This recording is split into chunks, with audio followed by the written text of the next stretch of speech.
Hello students, welcome to my channel. So student, जैसा कि जो भी स्टूडेंट्स एमए फर्स्ट ईयर के सेकेंड सेमेस्टर में हैं और उनका सब्जेक्ट है मिडिवल एंड मॉडर्न हिस्ट्री यानी कि मध्यकालीन और आधुनिक इतिहास, जिनका भी सब्जेक्ट है तो उनके लिए आज का वीडियो बहुत ज़्यादा हेल्पफुल होने वाला है, क्योंकि आज की वीडियो में मैं आपको आपके मिडिवल एंड मॉडर्न हिस्ट्री के कुछ इम्पोर्टेंट क्वेश्चंस बताने वाली हूँ। और ये पेपर जो आप देख रहे हैं ये 2022-23 की परीक्षा का पेपर है, जो परीक्षाएं अभी हाल में ही हुई हैं कुछ भी यूनिवर्सिटीज की, और जिन यूनिवर्सिटीज की अभी नहीं हुई हैं तो उनके लिए ये मॉडल पेपर बहुत ज्यादा हेल्पफुल साबित होगा। क्योंकि आज जो मॉडल पेपर में मैं क्वेश्चंस बताने वाली हूँ और जिस टाइप से आपके क्वेश्चंस पूछे गए हैं ठीक उसी तरह के टाइप के आपके भी क्वेश्चंस पूछे जाएंगे और इसी तरह के क्वेश्चंस आपके भी एग्जाम में आपसे पूछे जाएंगे। इसलिए वीडियो को पूरा एंड तक देखिएगा, वरना आप अपना जरूर कोई इंपॉर्टेंट क्वेश्चन मिस कर देंगे। तो देखिए स्टूडेंट्स, आपका अगर सब्जेक्ट है medieval and modern history of the Marathas, तो देखिए ये अभी एग्जामिनेशन 2022-23 का ही पेपर है सेकेंड सेमेस्टर का।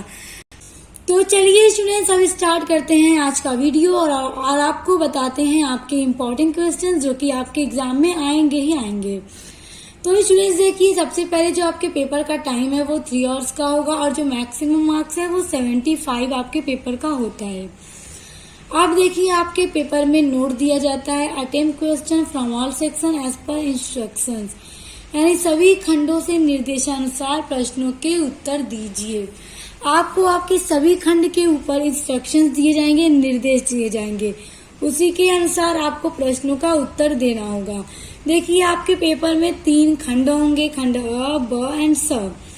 तो देखिए जो आपका खंड अ होगा यानी जो आपका सेक्शन ए होगा वो होगा very short answer type questions, यानी अति लघु उत्तरीय प्रश्न। स्टूडेंट्स ध्यान दीजिए, जो आपका पेपर है वो हिंदी एंड इंग्लिश दोनों वर्जन में होगा। जो भी स्टूडेंट्स हिंदी में पढ़ते हैं वो हिंदी में करें और जो भी स्टूडेंट्स इंग्लिश में पढ़ते हैं वो इंग्लिश में करें, जो जिसमें चाहे कर सकते हैं। अब देखिए स्टूडेंट, जो क्वेश्चन नंबर 1 है आपके पेपर में, यानी जो खंड अ में आपका पहला क्वेश्चन है, उसमें देखिए आपको नोट दिया जा रहा है। इस प्रश्न के सभी भागों के उत्तर दीजिए। प्रत्येक प्रश्न का उत्तर लगभग 50 शब्दों में दीजिए। देखिए जो आपके पेपर का खंड अ होगा वो वेरी शॉर्ट होगा यानी अति लघु होगा। उसमें क्वेश्चन नंबर 1 के अंदर आपको पूरे 10 क्वेश्चंस दिए जाएंगे और आपको हर एक प्रश्न का उत्तर देना अनिवार्य होगा। यहाँ पर आपके लिए कोई भी ऑप्शन नहीं होगा क्योंकि ये आपका वेरी शॉर्ट क्वेश्चन है। आपको हर एक क्वेश्चन का आंसर सिर्फ और सिर्फ 50 शब्दों में उत्तर लिखना होगा। अब देखिए किस तरह के प्रश्न आपके परीक्षा में आते हैं। देखिए पहला है रामदास। अब आपको रामदास के ऊपर 50 शब्दों में नोट लिखना है, उत्तर देना है। बहुत इंपॉर्टेंट क्वेश्चन है। इसी तरह के क्वेश्चन आपके भी अति लघु में पूछे जाएंगे। जितने भी 10 क्वेश्चन बताऊंगी ये भी आपको अति लघु के। आप हर एक क्वेश्चन तैयार कर लीजिएगा, आपका एग्जाम की तैयारी 100% अच्छी होगी। अब देखिए दूसरा है तुकाराम। तुकाराम के ऊपर भी 50 शब्दों में उत्तर देना होगा और मैं आपको बता दी पहले ही कि आपका हर एक प्रश्न जो बता रही हूँ बहुत इंपॉर्टेंट है। अगर आपने इस मॉडल पेपर को देखकर अपने एग्जाम की तैयारी कर ली तो आपके एग्जाम की तैयारी बहुत अच्छी हो जाएगी और पूरी तरह से कंप्लीट हो जाएगी। अब देखिए तीसरा है अष्टप्रधान। अष्टप्रधान क्या है, इसके ऊपर भी 50 शब्दों में उत्तर देना है। बहुत महत्वपूर्ण प्रश्न है, बताते चल रही हूँ, ध्यान देते रहिएगा। अब देखिए अगला है राजा जय सिंह। राजा जय सिंह के ऊपर भी 50 शब्दों में आपको उत्तर देने के लिए पूछ सकता है। और इसी तरह से आपके भी पेपर में आपके अति लघु प्रश्न होंगे। आपको पूरा एक सेंटेंस में क्वेश्चंस नहीं मिलेगा, बस एक सेंटेंस दे दिया जाएगा, जैसे रामदास, तुकाराम। अब रामदास कौन है, तुकाराम, अष्टप्रधान क्या है, इसके ऊपर लिखिए। इसी तरह से आपके वेरी शॉर्ट में आपको क्वेश्चंस दिए जाएंगे। अब अगला क्वेश्चन है नामदेव। बहुत महत्वपूर्ण आपकी परीक्षा की दृष्टि से, जरूर तैयार कर लीजिएगा। उसके बाद है सरदेशमुखी। सरदेशमुखी भी बहुत इंपॉर्टेंट टॉपिक है आपका, इसको जरूर तैयार कर लीजिएगा। स्टूडेंट्स देखिए अब आपका ये जो प्रश्न है आपका बहुत इंपॉर्टेंट प्रश्न है। हिंदू पद पातशाही, जिसके ऊपर आपको 50 शब्दों में उत्तर देना होगा। बहुत ही महत्वपूर्ण प्रश्न है। आप स्टूडेंट्स, मैंने आपसे पहले ही कह दिया है, जो अति लघु का 10 प्रश्न बता रही हूँ वो 10 प्रश्न आपके लिए महत्वपूर्ण है। इनको आप जरूर तैयार कर लीजिएगा। अब देखिए, राजा राम के ऊपर भी 50 शब्दों में पूछेगा। उसके बाद है शाहजी भोंसले, इनके बारे में भी पूछेगा, और पेशवा, इनके बारे में भी पूछेगा। ये जो प्रश्न बताए इन सभी को तैयार करके ही परीक्षा में जाइएगा। अब आ जाते हैं आपके खंड ब में। आपका जो खंड ब होगा स्टूडेंट्स, वो होगा लघु उत्तरीय प्रश्न।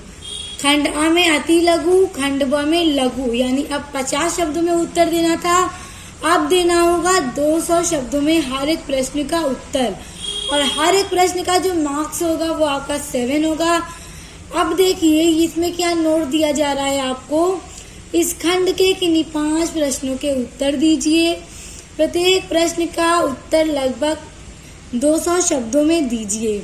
अब देखिए स्टूडेंट्स, इसमें आपको टोटल 8 क्वेश्चंस यानी 8 प्रश्न दिए जाएंगे आपके खंड ब के अंदर, जिसमें से आपको किन्हीं 5 प्रश्नों के उत्तर देना होगा।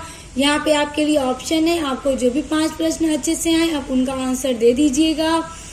और एक क्वेश्चन अगर आप बहुत अच्छे से पूरा 200 शब्दों में अच्छे से सही कंप्लीट लिखेंगे तो आपको 7 मार्क्स मिलेगा ही मिलेगा। 7 ना सही तो 6 तो मिल ही जाएगा। तो अगर आपने पूरा 5 प्रश्न कर लिया तो आपके बहुत अच्छे मार्क्स आपको मिल जाएंगे।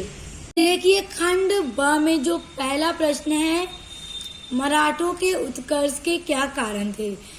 ये आपके खंड ब का पहला क्वेश्चन आपके पेपर का होगा दूसरा क्वेश्चन, क्योंकि जो पहला क्वेश्चन था उसमें आपको 10 क्वेश्चन उसके अंदर दिए जा रहे हैं। अब दूसरा है मराठों के उत्कर्ष के क्या कारण थे। बेहद इम्पोर्टेंट है, क्योंकि ये जो आप हिस्ट्री पढ़ रहे हैं वो मराठास की ही हिस्ट्री है, तो मराठों के बारे में आपके प्रश्न बहुत ही इम्पोर्टेंट है, इसलिए इन सभी को बहुत अच्छे से तैयार कर लीजिएगा। अब देखिए दूसरा है शिवाजी के प्रशासन पर एक निबंध लिखिए।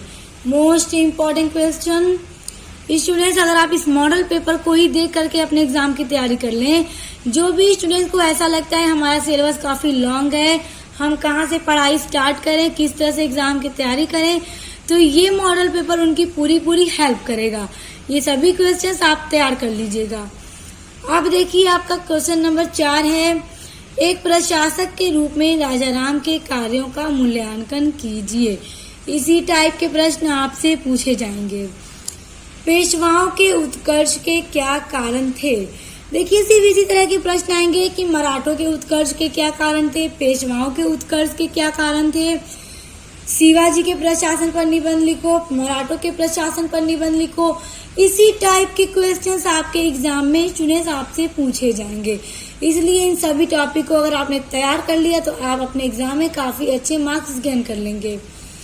अब देखिए अगला है ताराबाई के संरक्षक काल की विवेचना कीजिए। बहुत महत्वपूर्ण प्रश्न है, सभी महत्वपूर्ण प्रश्न आपको बताते चल रही हूँ, इसलिए ध्यान देते रहिएगा, कहीं भी आप स्किप मत कीजिएगा वरना बहुत इंपॉर्टेंट क्वेश्चन मिस कर देंगे।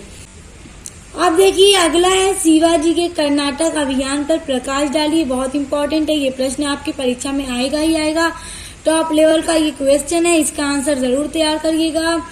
उसके बाद है हिंदू पद पातशाही की अवधारणा की विवेचना कीजिए। अभी स्टूडेंट्स ध्यान दीजिए, जो टॉपिक आपके वेरी शॉर्ट में पूछे गए थे तो वहाँ पे आपको छोटे आंसर देने थे, अब उन्हीं से रिलेटेड बड़े क्वेश्चंस आपको दिए जा रहे हैं आपके सेक्शन बी के अंदर, और आपके एग्जाम में इसी तरह के क्वेश्चंस आपको दिए जाएंगे। अब देखिए अगला है मराठों के पतन के कारणों की विवेचना कीजिए। मराठों का पतन किस तरह से हो गया, क्या कारण थे, बहुत इंपॉर्टेंट क्वेश्चन है ये आपका, आप इसको जरूर स्टूडेंट्स तैयार कर लीजिएगा। देखिए अभी मैंने आपको पूरे 8 क्वेश्चंस आपके सेक्शन बी के बताए। अगर आपने ये 8 अच्छे से तैयार कर लिया, बहुत अच्छे से अगर तैयार कर लिया, तो समझ लीजिए आपके एग्जाम की आधी तैयारी मुकम्मल हो जाएगी। अब आपको जो सेक्शन सी के अंदर क्वेश्चन बताने वाली हूँ, अगर आपने उन सबको भी तैयार कर लिया तो बस यूं समझ लीजिए कि आपका हिस्ट्री का क्वेश्चन बहुत अच्छे से तैयार हो गया। अब देखिए सेक्शन सी यानी खंड स में होगा दीर्घ उत्तरीय प्रश्न यानी लॉन्ग क्वेश्चन। और अभी स्टूडेंट देखिए जिस तरह से आपको सेक्शन बी में 200 शब्दों में उत्तर देना था हर एक प्रश्न का।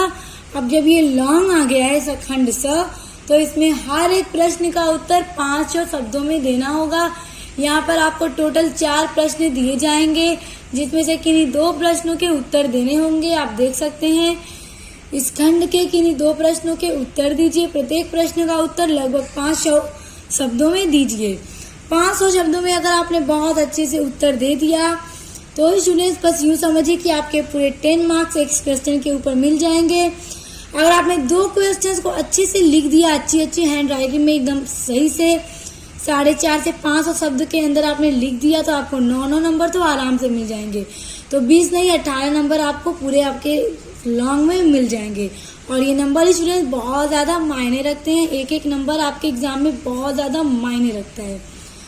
अब देखिए पहला है, इसमें मुगलों के साथ शिवाजी के संबंधों की विवेचना कीजिए कि मुगल के साथ शिवाजी के जो संबंध थे वो कैसे थे, उनके बारे में एक्सप्लेन करना है।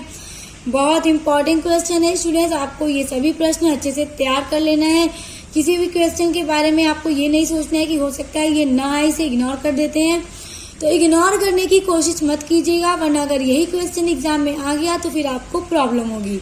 आप फिर सोचेंगे कि हम जानकर भी इसे तैयार नहीं किए, इसलिए इन सबको तैयार करके ही एग्जाम में जाइएगा। देखिए दूसरा है, बालाजी विश्वनाथ के योगदान पर एक निबंध लिखिए। बेहद इंपॉर्टेंट क्वेश्चन, टॉप लेवल का क्वेश्चन, परीक्षा में आना ही आना है इस प्रश्न को कि बालाजी के जो योगदान थे उनके ऊपर एक निबंध लिखो, प्रकाश डालो या विवेचना करो या वर्णन करो। किसी भी तरह से क्वेश्चन आपका बनेगा, आपको आंसर वही देना होगा, क्या, बालाजी विश्वनाथ का योगदान। अब देखिए अगला है, पेशवा बाजीराव के नेतृत्व में मराठा शक्ति के उत्तर भारत में प्रसार का संक्षिप्त विवरण दीजिए।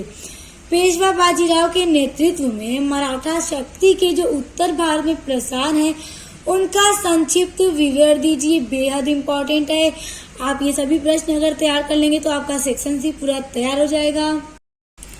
अब अगला है, पानीपत के तृतीय युद्ध के कारणों एवं परिणामों की विवेचना कीजिए। पानीपत का जो तीसरा युद्ध हुआ उसके कारण एवं क्या परिणाम हुए, यानी युद्ध होने का कारण क्या था और युद्ध के बाद क्या परिणाम हुए, उनके बारे में विवेचना कीजिए। स्टूडेंट्स देखिए अभी मैंने आपको जितने भी क्वेश्चन बताए हैं, अगर आपने इन सभी क्वेश्चन को एक बार बहुत अच्छे से पढ़ लिया, समझ लिया और तैयार कर लिया तो आपके हिस्ट्री पेपर की तैयारी बहुत अच्छी कंप्लीट हो जाएगी और आप अपने एग्जाम में बहुत ही अच्छे मार्क्स लेकर आएंगे, क्योंकि आपके एग्जाम में हर एक नंबर बहुत मायने रखता है। इसलिए जितना भी प्रश्न आज की वीडियो में मैंने आपको बताया है इन सभी को तैयार कर लीजिए, ताकि आपके एग्जाम में अगर ये सभी प्रश्न आए तो आप इनको अच्छे से कर लें, क्योंकि इन्हीं तरह के क्वेश्चंस आपके भी पेपर में आएंगे। तो आई होप कि वीडियो अच्छा लगा होगा, हेल्पफुल लगा होगा, तो वीडियो को लाइक कमेंट शेयर करके चैनल को सब्सक्राइब करके बेल आइकन को प्रेस कर लीजिए। तो अब मिलते हैं नेक्स्ट वीडियो के साथ।